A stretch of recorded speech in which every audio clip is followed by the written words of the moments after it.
ഡ്രൈമി ഓട്ടോയിലേക്ക് സ്വാഗതം. ഇന്ന് നമ്മളൊരു ലക്ഷറി കാറിനെയാണ് പരിചയപ്പെടുന്നത്.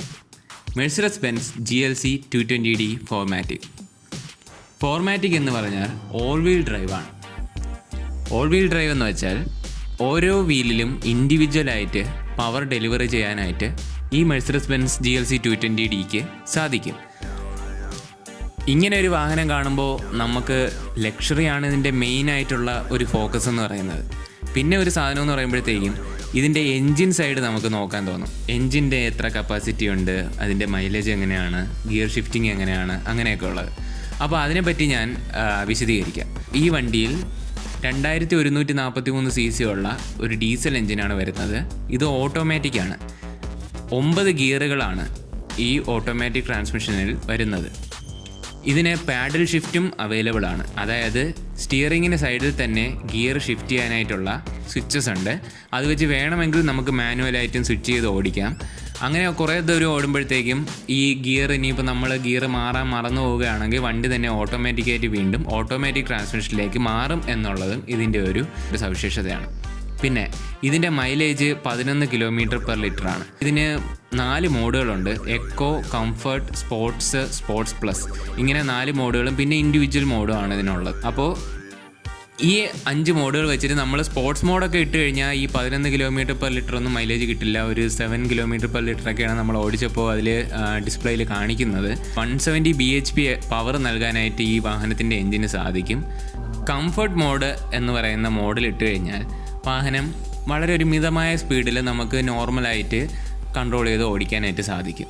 ഇനി സ്പോർട്സ് മോഡിൽ ഇട്ട് കഴിഞ്ഞാൽ വണ്ടിക്കൊരു ആക്രാന്തമാണ്. അതായത് വണ്ടി പറക്കും. പിന്നെ ഇന്ത്യൻ റോഡിൻ്റെ കണ്ടീഷൻസ് വെച്ച് നോക്കുമ്പോഴത്തേക്കും നമുക്ക് സ്പീഡ് എടുത്തു കഴിഞ്ഞാൽ, കാരണം ബെൻസിന് നല്ല വേഗതയുള്ള വണ്ടിയാണ്. നമ്മൾ ഒന്ന് ചവിട്ടി കഴിയുമ്പോൾ തന്നെ 100-150 km സ്പീഡിൽ വണ്ടി കയറിപ്പോവും.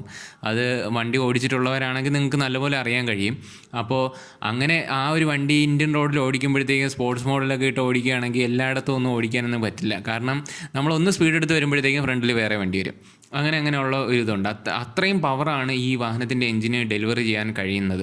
2000 cc എൻജിനാണെന്നുണ്ടെങ്കിലും അതിന് അത്രത്തോളം പവർ ഡെലിവറി ചെയ്യാൻ കഴിയുന്നു എന്നുള്ളതാണ് ഇതിൻ്റെ ഒരു മെയിനായിട്ടുള്ള ഒരു ഫീച്ചർ.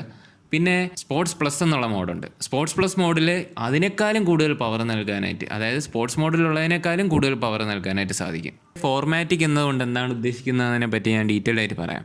ഓൾ വീൽ ഡ്രൈവ് എന്ന് പറയുന്നത് മെഴ്സിഡസ് ബെൻസിൻ്റെ ഓൾ വീൽ ഡ്രൈവ് ആണ്.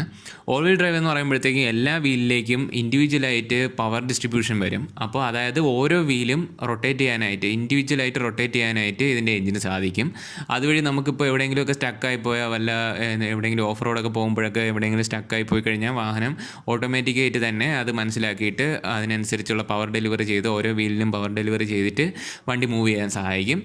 പിന്നെ ഉള്ളതെന്ന് പറയുമ്പോഴത്തേക്കും ഇതിനകത്ത് 4 മോഡ്സ് ഉള്ള കാര്യം ഞാൻ പറഞ്ഞു. ഈ വണ്ടി ഒരു ഫുള്ളി ഓട്ടോമാറ്റിക് ആയിട്ടുള്ള വണ്ടിയാണെന്ന് തന്നെ നമുക്ക് പറയാം. അതുകൊണ്ട് തന്നെ ഇതിനിപ്പോൾ സാൻഡ്, ഗ്രാവൽ അങ്ങനെയുള്ള ടെറൈൻസ് ഒന്നും ഇതിൽ നമുക്ക് സെലക്ട് ചെയ്യാനായിട്ട് കഴിയില്ല.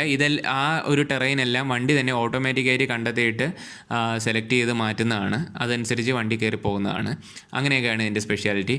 പിന്നെ ഓട്ടോമാറ്റിക് പാർക്കിംഗ് എന്നുള്ളൊരു ഫീച്ചർ ഇതിനുണ്ട്. അതായത് വണ്ടിക്ക് ഒരു പാർക്ക് ചെയ്യാനുള്ള ഒരു സ്ഥലം കാണിച്ചു കൊടുത്തു കഴിഞ്ഞാൽ വണ്ടി തന്നെ ഓട്ടോമാറ്റിക്കായിട്ട് സ്റ്റിയറിംഗ് ഒക്കെ റൊട്ടേറ്റ് ചെയ്ത് പാർക്ക് ചെയ്യും. നമ്മൾ ജസ്റ്റ് ആക്സിലറേറ്ററും ബ്രേക്കും അതിനനുസരിച്ച് അഡ്ജസ്റ്റ് ചെയ്താൽ മതി. ബ്രേക്കും സത്യം പറഞ്ഞാൽ ഓട്ടോമാറ്റിക്കായിട്ട് ഇത് അപ്ലൈ ചെയ്യും. പിന്നെ ആക്സിലറേറ്റർ നമ്മൾ ചെറുതായിട്ടൊന്ന് കൊടുക്കണം. കാരണം അതൊരു സേഫ്റ്റി ഫീച്ചറായിട്ട് വച്ചേക്കുന്നതാണ്. കാരണം ഓട്ടോമാറ്റിക്കായിട്ട് തന്നെ വണ്ടി മൂവ് ചെയ്തിട്ട് എന്തെങ്കിലും പ്രശ്നങ്ങൾ ഉണ്ടാവാതിരിക്കാനായിട്ടാണ് അങ്ങനെ ഒരു ഫീച്ചർ വെച്ചിട്ടുള്ളത്. എല്ലാവരുടെയും ഒരു കോൺസെൻട്രേഷൻ സേഫ്റ്റിയിലായിരിക്കും. ഇതിനകത്ത് എയർ ബാഗ്സ് എല്ലാ പാസഞ്ചേഴ്സിനും വന്നിട്ടുണ്ട്.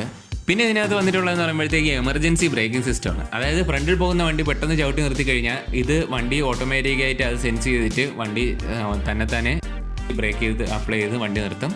പിന്നെ ഇതിന് 360 ഡിഗ്രി ക്യാമറ വന്നിട്ടുണ്ട്. എല്ലാ സൈഡിലും ക്യാമറ ഉണ്ട്. അപ്പോൾ എല്ലാ സൈഡും നമുക്ക് സ്ക്രീനിലൂടെ കാണാൻ പറ്റും. നമുക്ക് വണ്ടി പാർക്ക് ചെയ്യുന്ന സമയത്ത്, ആക്ച്വലി പാർക്കിംഗ് ഓട്ടോമാറ്റിക്കലി നടക്കുന്നതാണ്, എന്നാലും നമുക്ക് എന്തെങ്കിലുമൊക്കെ ഒരു ചെറിയ വഴിയിലൂടെ, ഊടുവഴിയിലൂടെയൊക്കെ എടുത്തുകൊണ്ട് പോകണമെന്നുണ്ടെങ്കിൽ 360 ക്യാമറ വഴി നമുക്ക് ഫുൾ കണ്ട് അതിനനുസരിച്ച് നമുക്ക് വാഹനം ഓടിച്ച് പോകാനായിട്ട് സാധിക്കും.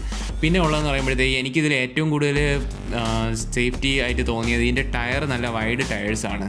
അപ്പോൾ അതുകൊണ്ട് തന്നെ വണ്ടി നല്ല സ്റ്റേബിളാണ്. പിന്നെ ബെൻസ് പണ്ടേ സേഫ്റ്റിക്ക് ഒരു മുൻതൂക്കം കൊടുക്കുന്ന വാഹനമാണ്. അപ്പോൾ ഇത് റോഡിലൂടെ പോകുമ്പോൾ നമുക്കിപ്പോൾ പെട്ടെന്ന് വെട്ടിച്ചൊക്കെ വളച്ചു കഴിഞ്ഞാലും വലിയ പ്രശ്നമൊന്നും ഇല്ലാതെ വണ്ടി പോവും. നല്ല സേഫാണ് വണ്ടി. അപ്പോൾ അങ്ങനെയൊക്കെ പിന്നെ ഇതിനകത്തിരുന്ന് വണ്ടിയിൽ യാത്ര ചെയ്തപ്പോഴത്തേക്കും നല്ല സ്റ്റേബിളാണെന്നുള്ള ഒരു ഫീലുണ്ട്. ഒരു മീൻസ് ഒരു വെയിറ്റ് വണ്ടിക്ക് ഫീൽ ചെയ്യുന്നുണ്ട്. അതായത് ഒരു സ്റ്റർഡി ആയിട്ടുള്ള വണ്ടിയാണ്, ഒരു സ്ട്രോങ് ആയിട്ടുള്ള ഒരു വണ്ടിയാണ് ഇത് എന്ന് നമുക്ക് ഫീൽ ചെയ്യും. ഈ വാഹനം ഒരു ഫാമിലിക്ക് പറ്റിയ കാറാണ്. ഫാമിലി കാറായിട്ടാണ് ഇതിനെ കൂടുതലും വിശേഷിപ്പിക്കപ്പെടുന്നത്. കാരണം ഒരു ഫാമിലിക്ക് നല്ല സുഖകരമായിട്ട് യാത്ര ചെയ്യാൻ പറ്റുന്ന ഒരു വാഹനമാണ്. എത്ര ലോങ് റൈഡ് പോയിരുന്നാലും ഒരു വിഷമം തോന്നാത്ത രീതിയിലുള്ള ഒരു കംഫർട്ട് നൽകാനായിട്ട് ഈ വാഹനത്തിന് സാധിക്കും. പിന്നെ ഇതിനകത്ത് ലെഗ് സ്പേസിനെ പറ്റിയൊന്നും പറയേണ്ട കാര്യമില്ല. കാരണം ഒരു ലക്ഷറി കാറാകുമ്പോഴത്തേക്ക് അതിൽ അത്യാവശ്യം ലെഗ് സ്പേസും കാര്യങ്ങളും എല്ലാം ഉണ്ടാവും. പിന്നെ ഇലക്ട്രിക് സൺറൂഫ് വരുന്നുണ്ട്. ഫ്രണ്ട് സൺറൂഫിൽ നമുക്ക് ഗ്ലാസ് ഓപ്പൺ ചെയ്യാൻ സാധിക്കും. റിയർ സൺറൂഫിൽ ഗ്ലാസ് ഓപ്പൺ ചെയ്യാൻ സാധിക്കില്ല, പക്ഷേ നമുക്ക് ഔട്ട് സൈഡ് വിസിബിളാണ്. ഇനി നമുക്കിതിൻ്റെ എയർ കണ്ടീഷനിങ്ങിനെ പറ്റി സംസാരിക്കാം. എയർ കണ്ടീഷനിങ് ഫ്രണ്ടിലുള്ള 2 പാസഞ്ചേഴ്സിൻ്റെ ഇഷ്ടം അനുസരിച്ച് നമുക്ക് ക്ലൈമറ്റ് കൺട്രോൾ ചെയ്യാൻ പറ്റും. അതായത് സെപ്പറേറ്റ് ആയിട്ട് ക്ലൈമറ്റ് കൺട്രോൾ ചെയ്യാൻ പറ്റും. ഇപ്പോൾ ലെഫ്റ്റ് സൈഡിലിരിക്കുന്ന പാസഞ്ചറിന് AC കൂടുതൽ വേണമെന്നുണ്ടെങ്കിൽ അതനുസരിച്ച് അഡ്ജസ്റ്റ് ചെയ്ത് വെക്കാൻ കഴിയും. അതുപോലെ തന്നെ ഡ്രൈവറിനും അതിനനുസരിച്ച് അഡ്ജസ്റ്റ് ചെയ്യാൻ കഴിയും. പിന്നെ ഇതിൽ വന്നിട്ടുള്ളത് സൗണ്ട് സിസ്റ്റം സൂപ്പർബാണ്. അതായത് ഞങ്ങൾക്ക് ഇതിൽ ഓഡിയോ നമ്മൾ കേട്ട് നോക്കിയിട്ടുണ്ട്, പക്ഷേ ആ ഓഡിയോ നമുക്ക് യൂട്യൂബിൽ ഇടാൻ കഴിയില്ല. കാരണം കോപ്പിറൈറ്റ് ഇഷ്യൂസൊക്കെ ഉണ്ട്. അപ്പോൾ നല്ല ക്വാളിറ്റിയുള്ള സൗണ്ടാണ് ഇതിൽ നിന്ന് നമുക്ക് ലഭിക്കുന്നത്. നല്ല ഔട്ട്പുട്ടാണ്. പിന്നെ ഓരോ സീറ്റിനും അനുസരിച്ച് നമുക്ക് ഇതിൻ്റെ സൗണ്ട് കൂട്ടാനും കുറയ്ക്കാനും ഒക്കെ കഴിയും എന്നുള്ള ഒരു സ്പെഷ്യാലിറ്റി ഉണ്ട്.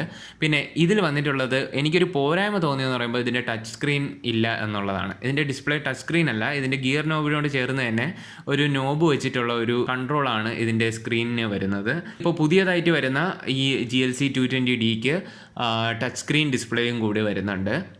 കീലെസ് എൻട്രി ആണ് വാഹനത്തിന് വരുന്നത്. ഇനി ഇതിൻ്റെ ബൂട്ട് സ്പേസിനെ പറ്റി നമുക്ക് നോക്കാം. ബൂട്ട് സ്പേസ് എന്ന് പറയുമ്പോൾ 500 ലിറ്റേഴ്സിന് മുകളിലാണ് ഇതിൻ്റെ ബൂട്ട് സ്പേസ്. നമുക്കിനി ഇതിൻ്റെ ബൂട്ട് ഓപ്പൺ ചെയ്ത് നോക്കാം. ഇത് നമുക്ക് സ്വിച്ച് വെച്ചിട്ടാണ് ഈ ബൂട്ട് ഓപ്പണായി വരുന്നത്. അതായത് കീയിൽ കൂടെ തന്നെയുള്ള സ്വിച്ച് വെച്ചിട്ടാണ് ഓപ്പണായി വരുന്നത്. അതുപോലെ ഈ ബൂട്ട് അടയ്ക്കുവാനായിട്ട് നമുക്ക് മുകളിലുള്ള ഈ ഒരു ബട്ടൺ പ്രസ് ചെയ്ത് കഴിഞ്ഞാൽ ഈ ഡോർ അടയുന്നതാണ്. ഇതൊരു 2 മാസം മുമ്പെടുത്ത വണ്ടിയാണ്. ഇപ്പോൾ 2020 പുതിയ മോഡൽ ഇറങ്ങിയിട്ടുണ്ട്.